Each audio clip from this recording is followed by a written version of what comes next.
I'm going to say something that a lot of marketers are not going to tell you, and that is that not every business needs to be on social media. And what I mean by that is, I don't mean that no, they don't need to be on Google Business or have a website. You have to have those things at least for people to be able to find you and get your phone number and your location and write reviews. Like, those are important. Even an email campaign or something like that, a newsletter, those are great. But not every business needs to be on social media like this, like TikTok or Instagram and stuff like that. And I'll give you a perfect example.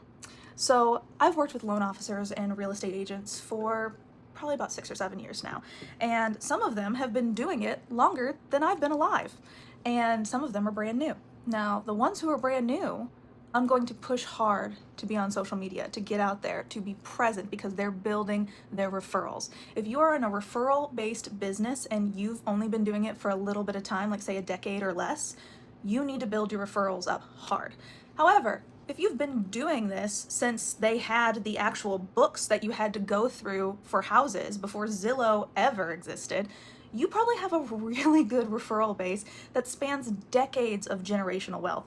And that means you don't necessarily need to get up and dance on TikTok or fly on a broom through a house or, talk about the wonderful atrocities of Florida homes and neckbeards. Those are some of my favorite realtors, by the way. But if you do, there's no pressure for you to be on. If you want to learn, if you want to be part of it, do it, but don't put that much pressure on yourself.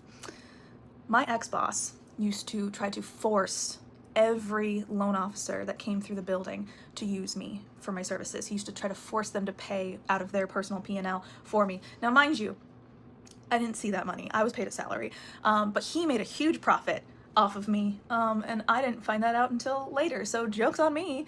But he tried to force people who had been in the game for over 30 plus years, who had a referral basis a mile plus long, to use social media, and it was like pulling teeth to get them to do anything, and it made my life miserable, it made their life miserable. And so I want to just say this as a marketer to anybody who's in a referral-based business: if you feel good, if you feel set, if you're like, hey, I've got more work than I know what to do with, I don't have time, or I don't need to be on TikTok, don't. You're doing just fine, BB. Like, if you're new, let's get you on there, let's get a game plan, let's get going. But if you've been doing this for so long that the person trying to tell you how to do marketing is younger than your career, you're good.